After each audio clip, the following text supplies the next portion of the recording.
आप सभी का हमारे YouTube चैनल पर स्वागत है। आप सभी को पता है कि हमने सामान्य अध्ययन की जीएस पॉइंटर की आपकी 10,000 क्वेश्चनों की सीरीज चालू की है, जो कि आपके टॉपिक वाइज हम वन लाइनर क्वेश्चनों को करा रहे हैं।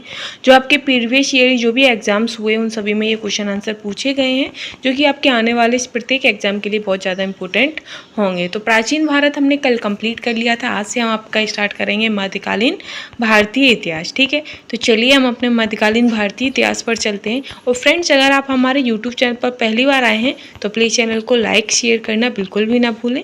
ठीक है, तो हमारा जो मध्यकालीन भारतीय इतिहास में भी हमारा तो आज का जो टॉपिक रहेगा वो आपका रहेगा अरबों का आक्रमण एवं सिंध विजय। जो अरब थे उनका आक्रमण और उसके बाद जो सिंध पर विजय प्राप्त हुई थी वो। तो इसमें पहला क्वेश्चन है कि मोहम्मद बिन कासिम था। तो मोहम्मद बिन कासिम कहाँ के थे? तो ये एक आपके अरब के थे। कहाँ के थे? अरब के थे। ठीक है, नेक्स्ट है कि मोहम्मद गजनवी का दरबारी इतिहासकार था। तो महमूद गजनवी का दरबारी इतिहासकार कौन था? तो उतवी था। कौन? उतवी। ठीक है, नेक्स्ट है कि सोमनाथ पर महमूद गजनवी के आक्रमण के समय चालुक्य सोलंकी वंश का गुजरात में शासक था। तो कौन से सोलंकी वंश के गुजरात के जो शासक थे उनका नाम क्या था? तो भीम था आपका, भीम सोलंकी। ठीक है, नेक्स्ट है कि दिल्ली का प्रथम मुस्लिम शासक था। तो दिल्ली का प्रथम मुस्लिम शासक आपके कुतुबुद्दीन ऐबक थे। कौन थे? कुतुबुद्दीन ऐबक। ठीक है, आगे रहेगा आपका कि एक घटना एक परिणाम रहित विजय कथन किस आधुनिक इतिहासकार ने अरबों द्वारा सिंध विजय के संदर्भ में कही थी? तो जो लेन पूल, कौन सा? लेन पूल, जो आपका एक घटना थी लेन पूल, उस पर जब विजय प्राप्त की थी तो आधुनिक इतिहासकारों ने अरबों द्वारा सिंध के विजय के संदर्भ में कहा था लेन पूल। ठीक है, आगे है कि गजनी राजवंश का संस्थापक कौन था? तो गजनी राजवंश का जो संस्थापक था वो आपके अल्पतगीन थे। कौन थे? अल्पतगीन। ठीक है, आगे हम चलेंगे। अब आपका टॉपिक इसमें आएगा नेक्स्ट कि मोहम्मद गौरी का आक्रमण एवं दिल्ली सल्तनत की स्थापना। मोहम्मद गौरी का आक्रमण एवं दिल्ली सल्तनत की स्थापना। ठीक है, जिसमें पहला है आपका कि मध्य एशिया के वह शासक जिसने 1192 में उत्तर भारत को जीता था। तो वो कौन थे? तो वो आपके शिहाबुद्दीन मोहम्मद गौरी थे। कौन थे? शिहाबुद्दीन मोहम्मद गौरी। ठीक है, नेक्स्ट है कि युद्ध जिसमें भारत में मुस्लिम शक्ति की स्थापना हुई थी। तो वह कौन सा युद्ध था? तो वो आपका तराइन का द्वितीय युद्ध था, जिसमें भारत में मुस्लिम शक्ति की स्थापना हुई थी। ठीक है, और ये जो युद्ध था वो किनके मध्य था, ये आप हमें कमेंट में बताइएगा। आगे है कि वह शासक जो पृथ्वीराज चौहान के नाम से प्रसिद्ध थे। तो जो आपके पृथ्वीराज तृतीय और अरण्योराज तृतीय थे, ये दोनों ही आपके पृथ्वीराज चौहान के नाम से प्रसिद्ध हुए थे। ठीक है, आगे है कि भारतीय गौरव यानी कि भारत का यश एक अंतिम सूर्य किसके लिए प्रयुक्त था? तो ये पृथ्वीराज के लिए कहा जाता था, भारत का गौरव या भारत का यश। ठीक है, नेक्स्ट है कि मोहम्मद गौरी का वह दास जिसने बंगाल एवं बिहार पर विजय प्राप्त की थी। तो जो बख्तियार खिजली थे ये मोहम्मद गौरी के दास थे, जिन्होंने बंगाल और बिहार पर विजय प्राप्त की थी। ठीक है, नेक्स्ट है कि किसके सिक्कों पर बगदाद के अंतिम खलीफा का नाम सर्वश्रेष्ठ अंकित हुआ था? तो वो आपके अलाउद्दीन मसूद शाह थे। कौन थे? अलाउद्दीन मसूद शाह का जो नाम था वो बगदाद के अंतिम खलीफा के रूप में सिक्कों पर अंकित था। ठीक है, नेक्स्ट है कि भारतीय इतिहास में सल्तनत काल के नाम से जाने वाला काल कौन सा है? तो सल्तनत काल के नाम से आपका 1206 से 1526 का जो समय काल है वो सल्तनत काल के नाम से जाना जाता है। ठीक है, आगे है आपका कि दिल्ली का वह प्रथम सुल्तान जो युद्ध में लड़ता हुआ मारा गया था। तो जो आपके इब्राहिम लोदी थे वो आपके युद्ध में लड़ते हुए मारे गए थे। ठीक है, अब आगे हम चलेंगे नेक्स्ट टॉपिक पर। तो इसी में आपका मध्यकालीन में अब हम आएंगे गुलाम वंश पर। गुलाम वंश से संबंधित जो भी इम्पोर्टेंट क्वेश्चन होंगे वो हम ले के चलेंगे। तो गुलाम वंश का जो पहला शासक कौन था? तो इल्तुतमिश था, ये आप सभी को ही पता है। लेकिन इनके जो वास्तविक जो उत्तराधिकारी जो थे वो आपके इल्तुतमिश हैं। और जो गुलाम वंश के सबसे पहले को शासक कौन था? तो वो आपके कौन थे? कुतुबुद्दीन ऐबक थे। ठीक है, आगे है कि मंगोल आक्रमणकारी चंगेज खां भारत की उत्तर पश्चिम सीमा किसके काल में आया था? तो जो मंगोल आक्रमण चंगेज खां था वो आपके इल्तुतमिश के शासन काल में आया था। ठीक है, फिर है कि गुलामों का गुलाम किसे कहते हैं? तो वो इल्तुतमिश को कहते हैं। तो क्यों? क्योंकि जो आपके कुतुबुद्दीन ऐबक थे वो आपके मोहम्मद गौरी के गुलाम थे, और ये जो इल्तुतमिश है ये कुतुबुद्दीन ऐबक के भी गुलाम थे। लेकिन उन्होंने अपनी पुत्री का विवाह इनसे कर दिया था इल्तुतमिश से, इसलिए वो उनके दामाद बन गए थे और इन्होंने इन्हीं को अपना जो राज सिंहासन सौंप दिया था। आगे है कि भारत के वह मध्यकालीन शासक जिसने एकता व्यवस्था प्रारंभ की थी। तो एकता व्यवस्था जो है वो भी आपकी इल्तुतमिश ने ही स्टार्ट की थी। ठीक है, अब गुलाम वंश में ही हम आपके बलबन एवं उसके उत्तराधिकारी से संबंधित बात करेंगे। तो जिसमें दिल्ली का वह प्रथम शासन जिसके दरबार में गैर इस्लामी प्रथाओं का प्रचलन किया गया था। तो जो गैर इस्लामी प्रथाओं का जो प्रचलन था वो बलबन के शासनकाल में हुआ था। ठीक है, आगे है कि रक्त और लोह की नीति में विश्वास करता था। तो जो बलबन थे वो रक्त और लोह की नीति में विश्वास करते थे। नेक्स्ट, बलबन के काल में विद्रोह करने वाला बंगाल का गवर्नर कौन था? तो वो आपके तुगरिल खां थे। कौन थे? तुगरिल खां। ठीक है, नेक्स्ट है कि वह सुल्तान जिसने गढ़मुक्तेश्वर की मस्जिद की दीवारों पर अपने शिलालेखों में स्वयं को खलीफा का सहायक कहा था। तो वो कौन थे? तो वो आपके बलबन थे जिन्होंने गढ़मुक्तेश्वर की जो मस्जिद थी उसकी दीवारों पर जो शिलालेख है उस पर स्वयं को खलीफा का सहायक कहा था। ठीक है, नेक्स्ट है कि वह सुल्तान जिसने पूरा 1 वर्ष मेयाओं के दमन और दिल्ली के निकटवर्ती जंगल कटवाने में समर्पित कर दिया। तो वो आपके बलबन थे। ठीक है, आगे का है कि वह मध्यकालीन शासक जिसने सार्वजनिक वितरण प्रणाली प्रारंभ की थी। तो सार्वजनिक वितरण प्रणाली आपकी अलाउद्दीन खिलजी ने स्टार्ट की थी। नेक्स्ट है कि दिल्ली के वह सुल्तान जिसने उत्पादन या उपज का 50% भू राजस्व के रूप में वसूला था। तो वो भी आपके अलाउद्दीन खिलजी थे। नेक्स्ट है कि 1303 में काकतीय शासकों की सेना ने किसकी सेना को वारंगल में परास्त किया था?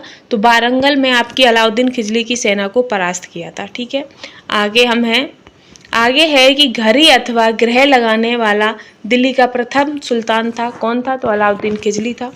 आगे है कि 306 ईस्वी के बाद अलाउद्दीन खिलजी के समय दिल्ली के सुल्तान तथा मंगोलों के बीच सीमा थी। किसकी सीमा थी? तो वो आपकी सिंधु की सीमा थी। ठीक है, आगे है कि सरकी सुल्तानों के शासनकाल में वह स्थान जिसे पूर्व का सिराज कहा जाता है। तो जो आपका जौनपुर है उसे पूर्व का सिराज कहा जाता है। ठीक है, आगे है कि अलाउद्दीन खिलजी के सेनाध्यक्षों में से तुगलक वंश का प्रथम सुल्तान कौन था? तो तुगलक वंश का प्रथम जो सुल्तान था वो आपका गाजी मलिक थे। ठीक है, अब हमारा गुलाम वंश भी कंप्लीट हो गया। अब हम आते हैं खिलजी वंश पर। तो जो आपका खिलजी वंश है उसमें पहला क्वेश्चन है कि वह मध्यकालीन शासक जिसने सार्वजनिक वितरण प्रणाली प्रारंभ की थी। तो वो आपके अलाउद्दीन खिलजी थे। ठीक है, नेक्स्ट है कि दिल्ली का वह सुल्तान जिसने उत्पादन या उपज का 50% भू राजस्व के रूप में वसूला था। तो वो भी आपके अलाउद्दीन खिलजी थे। ठीक है, नेक्स्ट है कि 1303 में काकतीय शासकों की सेना में वारंगल परास्त किया था। तो वो भी आपके अलाउद्दीन खिलजी थे। नेक्स्ट है कि 1306 में के बाद अलाउद्दीन खिलजी के समय दिल्ली के सुल्तान तथा मंगोलों के बीच जो सीमा थी वो कौन सी थी? तो वो आपकी सिंधु की सीमा थी। ठीक है, फिर है कि सरकी सुल्तानों के शासन काल के पूर्व का सिराज किसे कहते हैं? तो जौनपुर का पूर्व का सिराज कहा जाता है। आगे है कि अलाउद्दीन खिलजी के सेनाध्यक्षों में तुगलक वंश का प्रथम सुल्तान कौन था? तो तुगलक वंश का प्रथम सुल्तान आपका गाजी मलिक था। ठीक है, घड़ी या ग्रह कर लगाने वाला दिल्ली का प्रथम सुल्तान कौन था? तो अब वो भी आपके अलाउद्दीन खिलजी थे। ठीक, अब हम तुगलक वंश की बात कर रहे हैं। तो नेक्स्ट पहला आएगा इसमें कि जिस व्यक्ति ने कहा था कि हनूज दिल्ली दूरस्थ है, यानी कि अभी दिल्ली दूर है, तो वो किसने कहा था? तो वो आपके निजामुद्दीन औलिया ने कहा था। ठीक है, नेक्स्ट है कि मोहम्मद बिन तुगलक अपनी राजधानी दिल्ली से कहाँ ले गए थे? तो जो मोहम्मद बिन तुगलक थे वो दौलताबाद अपनी राजधानी लेकर गए थे। ठीक है, फिर है कि मूर देश का यात्री इब्न बतूता किसके शासनकाल में आया था? तो जो इब्न बतूता थे वो किसके शासनकाल में आए थे? तो ये आपके मोहम्मद बिन तुगलक के शासनकाल में भारत आए थे। ठीक है, नेक्स्ट है कि इतिहासकार बदायूनी ने किसकी मृत्यु पर कहा था कि सुल्तान को अपनी प्रजा से और प्रजा को सुल्तान से मुक्ति मिल गई है? तो ये भी आपके मोहम्मद बिन तुगलक की मृत्यु पर कहा गया था। और किसने? तो बदायूनी ने कहा था। नेक्स्ट है कि दिल्ली सल्तनत का सर्वाधिक विद्वान शासक जो खगोल शास्त्र, गणित एवं आयुर्विज्ञान सहित अनेक विद्याओं में माहिर था वो कौन थे? तो वो भी आपके मोहम्मद बिन तुगलक थे। ठीक है, आगे है कि वह राजवंश जिसके अंतर्गत विराज का चरमोत्कर्ष हुआ था। तो विराज का जो चरमोत्कर्ष था वो आपका तुगलक में हुआ था। ठीक है, आगे है कि भारत में सर्वप्रथम सांकेतिक मुद्रा का प्रचलन किया था। तो किसने? मोहम्मद बिन तुगलक ने सांकेतिक मुद्रा का प्रचलन किया था। नेक्स्ट है कि दीर्घ अवधि तक शासन करने वाला सुल्तान कौन था? तो वो आपके मोहम्मद बिन तुगलक थे। आगे है कि दिल्ली का वह सुल्तान जिसे अलाई अमीरों का ख्वाजा ताश या सहदास माना जाता है। तो अलाई अमीरों का ख्वाजा ताश और सहदास आपके मोहम्मद बिन तुगलक को ही माना जाता है। ठीक है, अब आगे हम बढ़ेंगे कि राज्य के खर्च पर हज की व्यवस्था करने वाला पहला भारतीय शासक कौन था। तो वो आपकी फिरोज शाह तुगलक थे, जिन्होंने राज्य के खर्च पर ही आपकी हज की व्यवस्था की थी। हज यानी कि तीर्थ स्थलों पर घूमने की व्यवस्था। आगे है कि दिल्ली का वह सुल्तान जिसने एक रोजगार कार्यालय, एक दीवान ए खैरात और दारुल सफा की स्थापना की थी। तो वो भी आपकी फिरोज शाह तुगलक थे। सर्व कर किसने लगाया था। तो जो सर्व कर था वो सिंचाई कर था और ये फिरोज शाह तुगलक ने ही लगाया था। आगे है आपका कि दिल्ली का वह सुल्तान जिसने एक अनुवाद विभाग की स्थापना की, जिसमें दोनों संप्रदायों के लोगों में एक दूसरे के विचारों की समझ बेहतर हो सके। तो ये किसने किया था अनुवाद विभाग की स्थापना। तो ये आपके फिरोज तुगलक ने किया था, फिरोज शाह तुगलक। ठीक है। नेक्स्ट है कि जौनपुर शहर की स्थापना किसने की थी। तो जौनपुर शहर की स्थापना भी आपकी फिरोज शाह तुगलक ने की थी। नेक्स्ट है कि दिल्ली के ब्राह्मणों पर भी जजिया कर लगाने वाला सुल्तान कौन था। तो ब्राह्मणों पर भी जो सुल्तान था वो आपके फिरोज शाह तुगलक थे, जिन्होंने ब्राह्मणों पर भी जजिया कर लगाया था। नेक्स्ट है कि टोपरा तथा मेरठ दो अशोक स्तंभ दिल्ली लाया था। कौन लाया था टोपरा और मेरठ से। तो वो आपके अशोक तुगलक यानी कि फिरोज शाह तुगलक ही आपके अशोक स्तंभ दिल्ली से, मेरठ और टोपरा से दिल्ली लाए थे। ठीक है। आगे है कि बेरोजगारों की सहायतार्थ दिल्ली में रोजगार कार्यालय की स्थापना किसने की थी। तो दिल्ली में रोजगार कार्यालय की स्थापना आपकी फिरोज शाह तुगलक ने की थी। ठीक है। नेक्स्ट है कि सर्वप्रथम लोक निर्माण विभाग की स्थापना की थी। तो किसने। तो ये भी आपकी फिरोज शाह तुगलक ने ही की थी।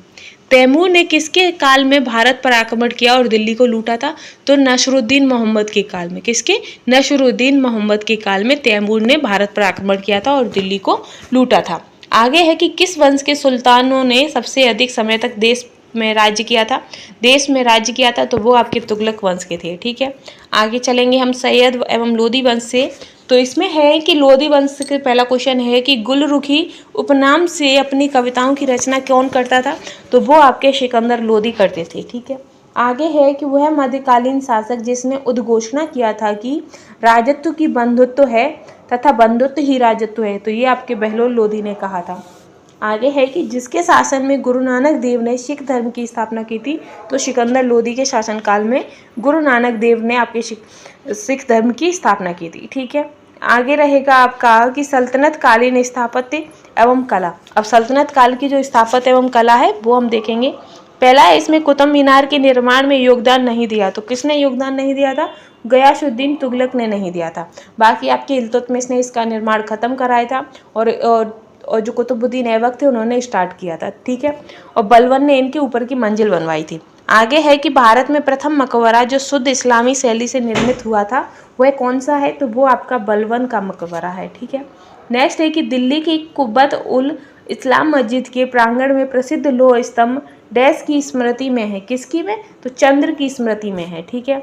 आगे है कि भारतीय वास्तुकला में सुर्खी का प्रारंभ हुआ था। तो सुर्खी का प्रारंभ आपकी सल्तनत के सुल्तानों के द्वारा हुआ था। ठीक है। नेक्स्ट है कि चित्तौड़ का कीर्ति स्तंभ का निर्माण कराया गया था। तो चित्तौड़ का जो कीर्ति स्तंभ था वो राणा कुंभा ने उसका निर्माण कराया था। आगे हम चलेंगे कि सल्तनत कालीन साहित्य एवं साहित्यकार। तो जो अमीर खुसरो दरबारी कवि थे किसके। तो अलाउद्दीन खिजली के थे। तूतीय हिंद अमीर खुसरो का जन्म कहाँ हुआ था। तो पटियाला में हुआ था। ठीक है। और तूतीय हिंद किसे कहते हैं। तो ये आपके अमीर खुसरो को कहते हैं। अमीर खुसरो ने किसके विकास में अग्रणी भूमिका निभाई थी। तो खड़ी बोली में। और खड़ी बोली के पिता भी ये अमीर खुसरो को ही कहा जाता है। आगे है कि दिल्ली का वह सुल्तान जिसने अपने स्मरण लिखा था। तो वो आपके फिरोज शाह तुगलक थे। आगे है कि सल्तनत काल में डाक व्यवस्था का विस्तृत विवरण दिया है। तो जो इब्न बतूता है उन्होंने डाक व्यवस्था का पूरा वर्णन दिया है। ठीक है। अब ये हम आते हैं नेक्स्ट है आपका कि जो महाभारत का तेलुगु संस्करण किसने किया है। तो जो महाभारत का जो तेलुगु में संस्करण है वो आपका नयन ने किया है। किसने। नयन ने। ठीक है। अब ये आपके रचनाकार हैं और दूसरी तरफ आपकी रचना है। तो मुल्ला दायूद की रचना क्या है। तो मुल्ला दायूद की है चंदायन। ठीक है। फिर है दोमोदर। जो दोमोदर कवि हैं वो आपके पद्मावती कथा के हैं। ठीक है।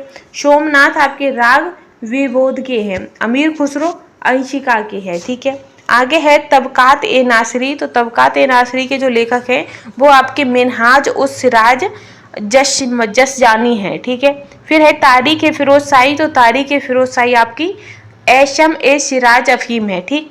नेक्स्ट है कि तुगलकनामा, तो तुगलकनामा अमीर खुसरो की रचना है। हुमायूंनामा आपकी गुलबदन बेगम की है। ठीक है, अब हम बात करेंगे विजयनगर बहमनी एवं अन्य प्रांतीय राजवंश से संबंधित क्वेश्चन होंगे इसमें आपके, जिसमें भक्ति आंदोलन, सूफी आंदोलन ये सभी शामिल होंगे। ठीक है, फिर आपका बाबर का आ जाएगा मैटर, पूरा बाबर का चलेगा। तो आज की वीडियो में बस इतना ही। कंटेंट आपको पसंद आया हो तो प्लीज़ चैनल को लाइक शेयर करना ना भूलें। Thanks for watching.